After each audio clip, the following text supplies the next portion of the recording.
করে অজু অবস্থায় 499 বার পাঠ করবেন লা হাওলা ওয়ালা কুওয়াতা ইল্লা বিল্লাহ।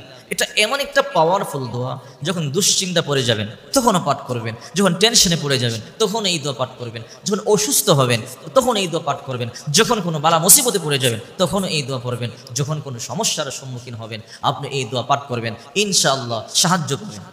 যদি কোনো বেশি সমস্যা হয়ে যায় ইশার নামাজের পরে অজু অবস্থায় কয়েকবার দুরূদ শরীফ পাঠ করবেন। দুরূদ ইব্রাহিম পাঠ করতে পারেন, সবচেয়ে ভালো। আল্লাহুম্মা সাল্লি আলা মুহাম্মাদ ওয়া আলা আলি মুহাম্মাদ কামা সাল্লাইতা আলা ইব্রাহিম ওয়া আলা আলি ইব্রাহিম ইন্নাকা হামিদুম মাজিদ। আল্লাহুম্মা বারিক আলা মুহাম্মাদ ওয়া আলা আলি মুহাম্মাদ কামা বারাকতা আলা ইব্রাহিম ওয়া আলা আলি ইব্রাহিম ইন্নাকা হামিদুম মাজিদ। সবচেয়ে উত্তম হলো এই নামাজের দুরূদ ইব্রাহিম। তবে আপনি সাল্লাল্লাহু আলাইহি ওয়াসাল্লাম এই দুরূদ পাঠ করতে পারেন। অনেক দুরূদ আছে। আল্লাহুম্মা সাল্লি আলা সাইয়্যিদিনা ওয়া নাবিয়্যিনা ওয়া শাফিঈনা ওয়া হাবিবিনা ওয়া মাওলানা মুহাম্মদ সাল্লাল্লাহু আলাইহি ওয়া আলা আলিহি ওয়া আসহাবিহি ওয়া বারিক ওয়া সাল্লিম। এই দুরূদ পাঠ করতে পারেন। অনেক দুরূদ আছে, যেটা ভালো লাগে। তবে সবচেয়ে উত্তম দুরূদ হলো, একটু সময় লাগলো দুরূদ ইব্রাহিম পাঠ করবেন, একটু বড় হলো এই দুরূদটা হলো উত্তম। আর এই জন্যই রাসূল পাক সাল্লাল্লাহু আলাইহি সাল্লাম নামাজের জন্য এই দুরূদটাকে নবীজি পছন্দ করেছেন। তো কয়েকবার দুরূদ পাঠ করে কিবলামুখী হয়ে অজু অবস্থায় 499 বার পাঠ করবেন, আর মনে মনে আল্লাহর সাহায্য চাবেন। লা হাওলা ওয়ালা কুওয়াতা ইল্লা বিল্লাহ, লা হাওলা ওয়ালা কুওয়াতা ইল্লা বিল্লাহ, লা হাওলা ওয়ালা কুওয়াতা ইল্লা বিল্লাহ। বেশি সময় লাগবে না। 499 বার পাঠ করবার পরে 2 রাকাত সালাতুল হাজতের নামাজ আদায় করবেন।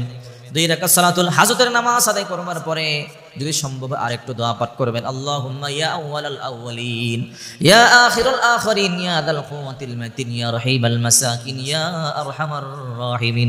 পারলেই দোয়া পাঠ করবেন, নচেত ওটাই চলবে। 499 বার পাঠ করবার পরে 2 রাকাত সালাতুল হাজতের নামাজ আদায় করবেন। অনেকে বলতে পারেন সালাতুল হাজতের নামাজটা আবার কি? এটা হলো নফল নামাজ। নফল নামাজ যে কোনো সূরা দিয়ে আদায় করতে পারেন।